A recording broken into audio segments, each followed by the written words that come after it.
नमस्कार बच्चों, good morning. फिर से लेते हैं इसको। थोड़ा कंप्यूटर में थोड़ा गड़बड़ आ गया था बीच में चलते चलते, तो सुधार कर दिया है। दोबारा लेते हैं इसको ना। हम पढ़ रहे थे क्या नाम से, जनसंचार माध्यम। जनसंचार क्या होते हैं, समाचार पढ़ते हैं, बहुत समाचार सुनते हैं, तो जनसंचार कहलाता है। इसके माध्यम में प्रिंट मीडिया भी हो सकता है, और संपादकीय वगैरह लिखे आते हैं उनकी भी पढ़ते हैं, हिंदी प्रिंट माध्यम से पढ़ते हैं।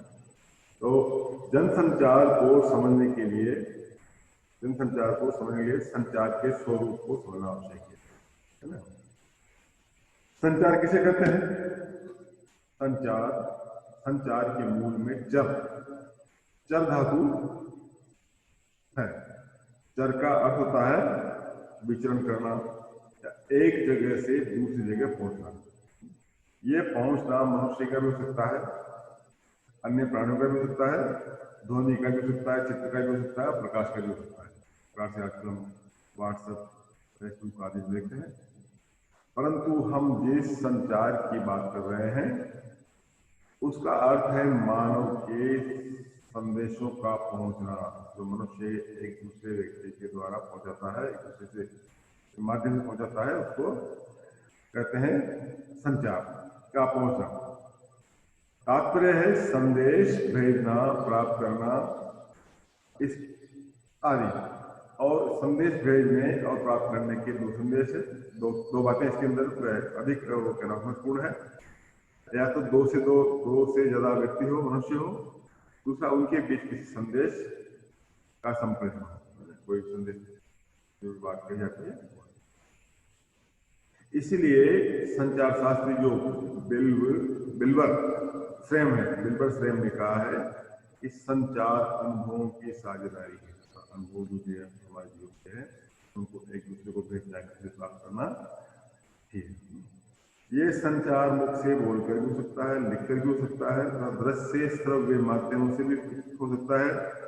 इसलिए संचार की परिभाषा इस प्रकार की जा सकती है। कैसे की जा सकती है कि सूचनाओं, विचारों, भावनाओं को लिखित और मौखिक या दृश्य श्रव्य माध्यमों के जरिए सफलतापूर्वक एक जगह से दूसरी जगह पहुंचना ही संचार है।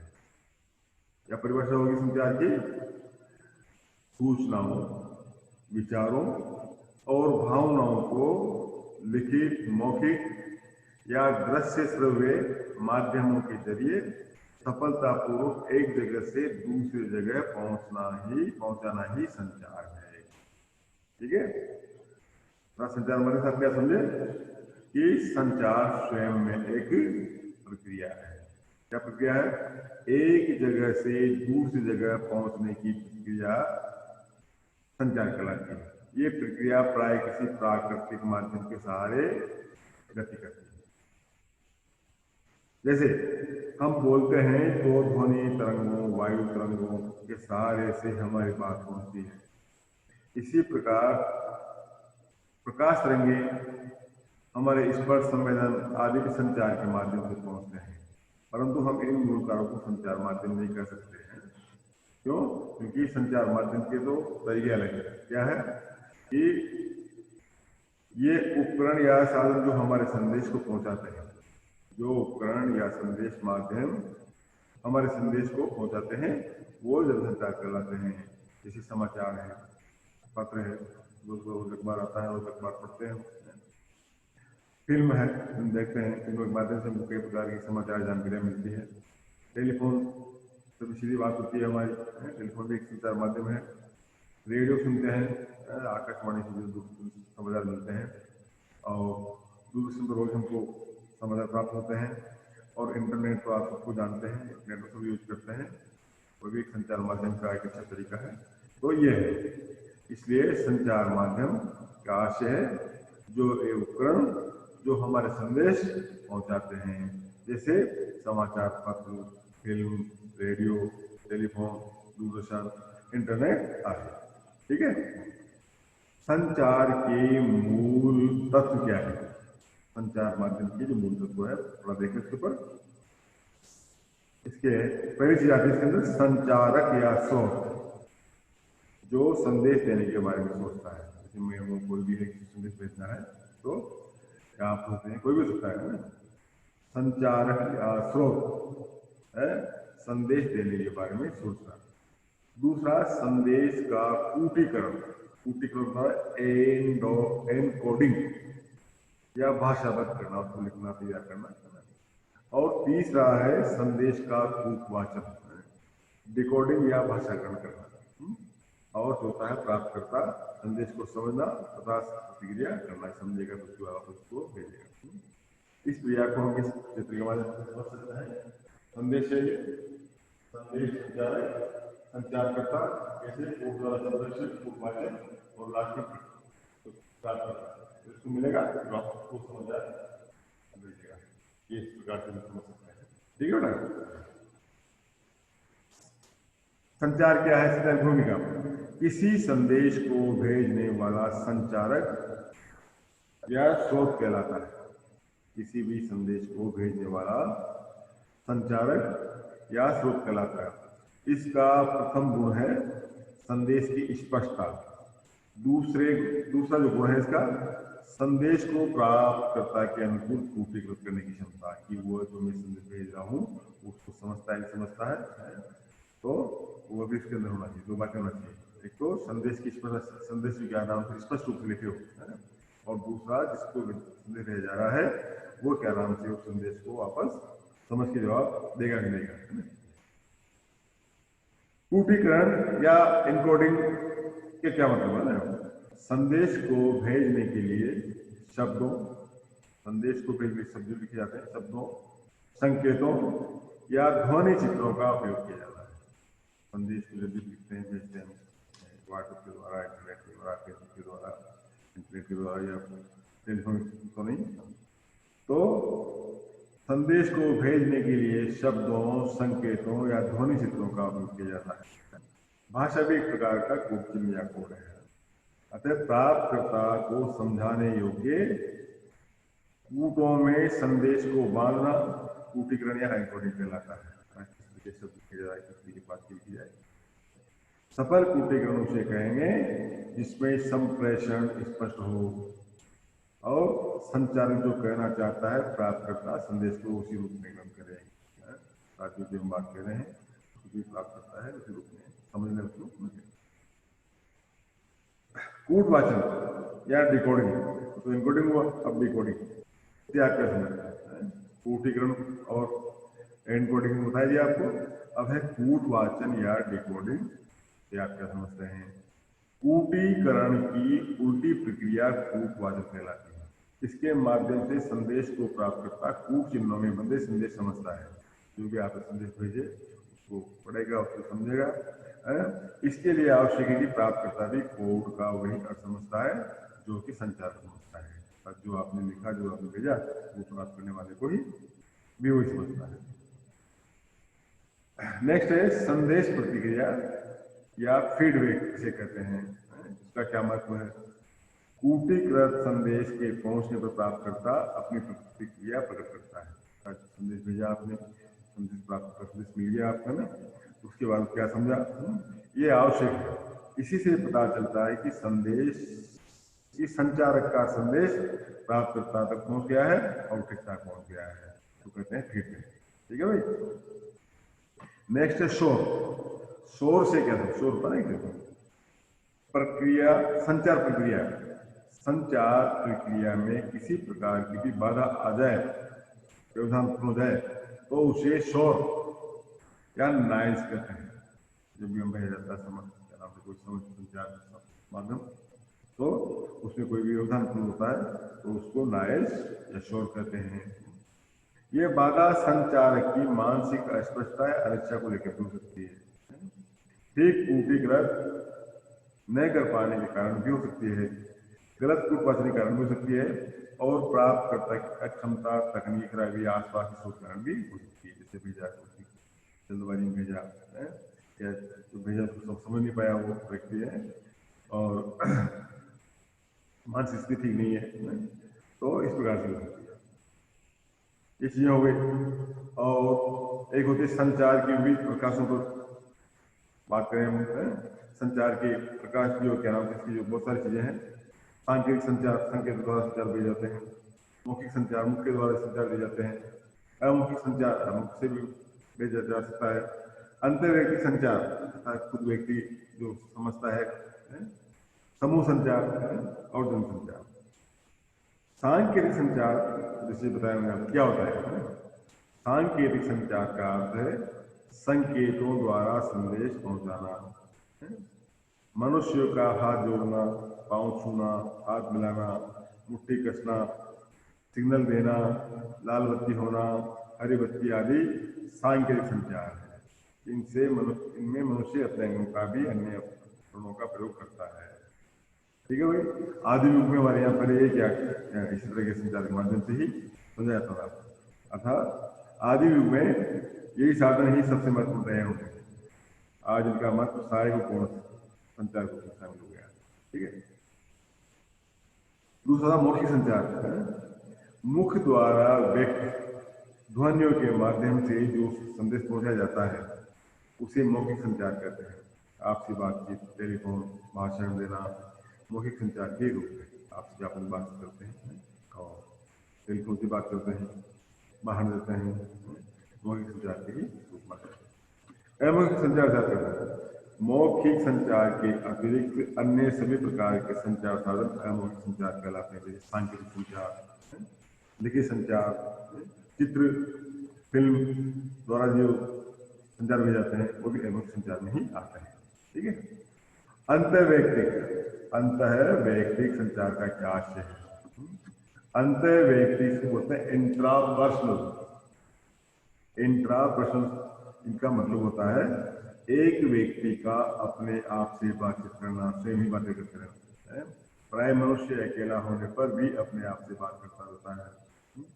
वो भाषा या स्मृतियों, गीतों आदि के माध्यम से स्वयं को व्यक्त करता है। ऐसा संचार व्यक्ति होता है, अंतर्वैयक्तिक कहलाता है। इसलिए इसे अंतर्वैयक्तिक संचार कहते हैं। डायरी लेखन है, डायरी को लिखता रहता है। आंतरिक व्यक्ति कविताएं लिखता है आदमी। अंतर्वैयक्तिक संचार के ही माना जा सकता है। एक होता है अंतर्वैयक्तिक के अलावा अंतर्वैयक्तिक संचार, है ना। Interpersonal communication. इंटरपर्सनल कम्युनिकेशन से क्या मतलब है। अतः वैयक्तिक संचार दो व्यक्तियों के माध्यम से होता है, एक कहने वाला एक सुनने वाला। दो मित्रों की जो बातचीत है, पिता पुत्र, माँ बेटी, बहन भाई, अन्य किसी परिचित अपरिचित से बातचीत इसी कोटि के अंतर्गत आती है। नौकरी के लिए दिया गया साक्षात्कार भी अंतर्वैयक्तिक संचार का उदाहरण है। अपने जाते हैं नौकरी के सवाल पूछते हैं, हम जवाब देते हैं। इसी प्रकार से घर में जो माता पिता के बीच में बात होती है, बहन भाई के बीच में बात होती है, परिचित है कोई अपरिचित है उसके बीच बात होती है, ये अंतर्वैयक्तिक संचार के अंतर्गत आते हैं। एक होता है समूह संचार। समूह संचार का मतलब क्या है। अर्थात जब व्यक्ति किसी एक व्यक्ति से नहीं बल्कि एक से अधिक व्यक्तियों से बात करें या किसी समूह बहुत सारे व्यक्तियों से आपस में विचार विमर्श करते हैं तो उसे समूह संचार कहते हैं। एक व्यक्ति नहीं, समूह के रूप में समूह से बात की जाती है। उदाहरण तक कक्षा पढ़ाना भी एक प्रकार का समूह संचार का काम है। इस संस्था की बैठक को में चर्चा बहन देना ये भी उसी के अंदर आता है। जलसा जुलूस, ये संचार ये समूह संचार के अंतर्गत ही आते हैं। समूह संचार का उद्देश्य सामूहिक संदेश देना होता है। इसमें कोई एक व्यक्ति भी बात करता है तो सबके सामने के लिए करता है। अतः प्राय सामूहिक मुद्दों पर की गई वार्ता समूह संचार के अंतर्गत आती है। ठीक है भैया। जनसंचार, मास कम्युनिकेशन। जनसंचार क्या होता है, इस बार किस प्रकार का मानेंगे तो जनसंचार नई सभ्यता का शब्द है आजकल जो चल रहा है। जब से संचार की नए तकनीकी साधन जैसे मुद्रण, प्रसारण, यंत्र आदि विकसित हुए हैं तब से ये सब प्रयोग आने लगा है। जब हम किसी समूह के साथ प्रत्येक संवाद करने की बजाय किसी यांत्रिक माध्यम से संवाद स्थापित करते हैं तो जनसंचार कहते हैं। उदाहरण पे प्रत्यक्ष कक्षा पढ़ाना जनसंचार नहीं है। कक्षा पढ़ा रहे तो जनसंचार निकल आएगा। किंतु दूरदर्शन पढ़ाया गया, वहाँ पढ़ा गया, समझी बैठी दूरदर्शन बच्चे पढ़ रहे हैं, वो जनसंचार कहलाएगा। क्या पाठ्यक्रम जनसंचार कहलाएगा, है? इसी प्रकार समाचार पत्र, पत्रिका, रेडियो, फिल्म, दूरदर्शन, इंटरनेट आदि जनसंचार के ही माध्यम है। ठीक है भाई। और जनसंचार अन्य संचारों की तुलना में किस प्रकार महत्वपूर्ण है? जैसे इसको महत्वपूर्ण माना जनसंचार को वैयक्तिक या समूह संचार का दायरा सीमित होता है। बड़ी बड़ी रैलियों, मेलों, चुनावी सभाओं, धार्मिक आयोजनों की बातें करें तो इसका व्याप अधिकतम लाखों तक हो सकता है। किंतु रेडियो, समाचार पत्र, इंटरनेट, फेसबुक, दूरदर्शन, व्हाट्सएप आदि माध्यमों का फैलाव करोड़ों श्रोताओं या दर्शकों तक हो सकता है। कई लोग समझते हैं जिसके पास माध्यम साधन है वह इस चीज को आपके बात को श्रोता को समझ लेते हैं। वास्तव में जनसंचार हजार हजार बहुओं वाला देवता है? इसकी महत्ता सर्वोपरि है। ठीक है भाई। जनसंचार की विशेषताओं का उल्लेख करें। जनसंचार तकनीकी माध्यमों के कारण अन्य प्रकार के जनसंचारों से भिन्न और विशिष्ट होता है। इसकी कुछ विशेषताएं इस प्रकार है, जैसे सार्वजनिकता। पहला है सार्वजनिकता है। जनसंचार की प्रकृति सार्वजनिक होती है। इसमें संचारक प्राप्तकर्ता के मध्य किसी प्रकार का प्रत्यक्ष या सीधा संबंध नहीं होता है। एक ही कार्यक्रम एक ही समय में देश देश के अनेक नगरों में अनेक वर्गों के लोग देख रहे होते हैं। इन कार्यक्रमों में सभी की रुचि सार्वजनिक महत्व कारण होती है। दूसरी बात है अत्यधिक व्यापकता। जनसंचार माध्यमों के व्याप की संभावना करोड़ों अरबों हो सकती है। क्रिकेट का खेल हो, विशेष राजनीतिक सामाजिक अवसर हो, इसका दस करोड़ों लोग एक साथ देख सकते हैं। औपचारिक संगठन। औपचारिक संगठन जनसंचार के सभी माध्यम किसी एक व्यक्ति द्वारा नहीं अपितु एक औपचारिक संगठन द्वारा चलाए जाते हैं। समाचार पत्र है, विभिन्न प्रकाशन समूहों द्वारा चलाए जाते हैं। हिंदुस्तान समूह, जागरण समूह, इसी प्रकाशन समूह है, रेडियो है, दूरदर्शन है आदि भी इसी संगठन द्वारा संचालित होते हैं। द्वारपालों का नियंत्रण। किसी भी जनसंचार माध्यम में अनेक द्वारपाल गेटकीपर होते हैं। ये द्वारपाल प्रकाशित या प्रसारित होने वाली सामग्री का निर्धारण तथा नियंत्रण करते हैं। समाचार पत्रों के संपादक, सहायक संपादक, सहायक संपादक, उप संपादक आदि तय करते हैं कि पत्र में कौन सी सामग्री छपेगी। द्वारपाल 3 मूल्यों की रक्षा करते हैं। एक तो सार्वजनिक, ऐसी बात छपी जाए जिसमें सबका हित हो, सार्वजनिक हित होगा। पत्रकारिता सिद्धांत कौन से सिद्धांतों को अपनाया जाए, उसमें ये सिद्धांत अपनाया जाए जनता के ये फायदेमंद है। और आचार संहिता।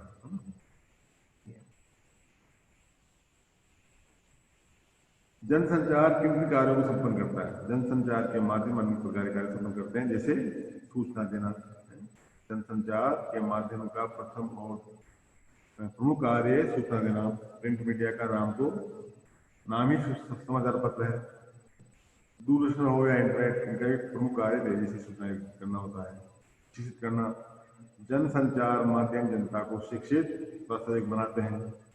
समाचारों के अतिरिक्त नई नई जानकारियां देना भी जनसंचार का धर्म है। मनोरंजन करना, ये हम देखते हैं जब से रेडियो दूरदर्शन का आविष्कार हुआ है तब से जनसंचार का मुख्य कार्य मनोरंजन करना हो गया है। भारत की अधिकांश जनता इलेक्ट्रॉनिक संचार माध्यमों का उपयोग मनोरंजन के करती है। आप जानते हैं, सब कुछ करते हैं। निगरानी करना। जनसंचार माध्यम लोकतंत्र के पहरेदार है। वे समाज की किसी भी समस्या के विरुद्ध जनमत तैयार करते हैं। हम देखते हैं आजकल आंदोलन, हड़तालें वगैरह। संचार धर्म केंद्र या अन्य किसी संस्था के अनेक कार्य जनमत बनाते हैं। कोई गलत काम हो रहा है, धर्म के विरुद्ध हो रहा है या समाज के विरुद्ध हो रहा है, तो उसके खिलाफ ये काम एक समूह के रूप में विरुद्ध एकत्रित हो जाते हैं। एजेंडा तय करना। जनसंचार माध्यम योजना पूर्वक तरीके से किसी मुद्दे को उठाकर उसे देश समाज के केंद्र में ले आते हैं। वे सरकार तथा समाज के प्रतिनिधियों के मत देकर तथा मुद्दों को व्यापक मत देकर समाज को किसी खास दिशा में मोड़ देने का प्रयत्न करते हैं। ठीक है। और विचार विमर्श करना। कोई टोपी डाल दिया, किसी को सोच डाल करते हैं अपने विचार। जनसंचार के विभिन्न मतों पर विचारों का आदान प्रदान भी कराते हैं। एक और मुख्य संपादक संपादकीय लिखकर तथा प्रसिद्ध विद्वानों के लेख छपकर जनता को प्रभावित करते हैं। दूसरी ओर पाठकों की आवाज भी समाचार पत्र पत्रिका विश्व में व्यक्त होती है। इसी प्रकार जनसंचार माध्यम एक विचार मंत्र बन गया है। जनसंचार के माध्यम कौन कौन से हैं सभी जानते हैं आप। जनसंचार के जो माध्यम है, जो है समाचार पत्र है, पत्र पत्रिकाएं हैं, प्रिंट मीडिया जो भी आता है वो प्रिंट मीडिया सारा जनसंचार के अंदर ही आता है। रेडियो हम सुनते हैं, सुबह शाम समाचार आते हैं जो सुनते हैं और भी सुनते हैं, तो ये भी जनसंचार का माध्यम है। दूरदर्शन देखते हैं, पत्रिका और दूरदर्शन है, दूरदर्शन भी क्या नाम से जनसंचार का ही माध्यम है।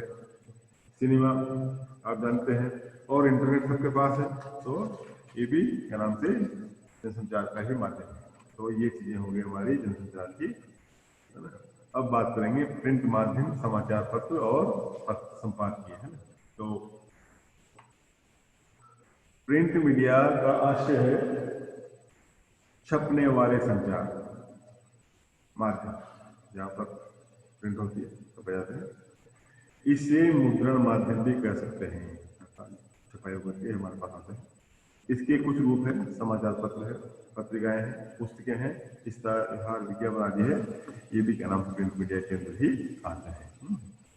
जनसंचार का सबसे पहला सर्वाधिक माध्यम समाचार पत्र और पत्रिकाएं रही है।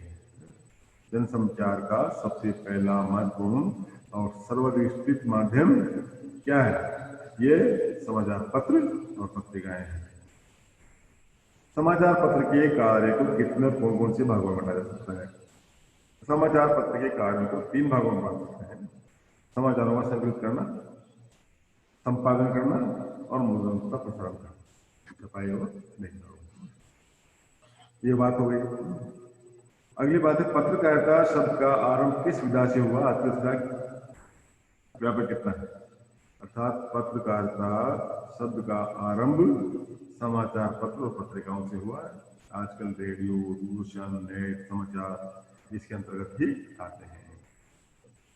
ये हो गई बात। समाचारों को संकलित करने वाले का नाम संवाददाता के नाम से जानते हैं। संवाददाता किसको बोलते हैं? संवाददाता कहते हैं।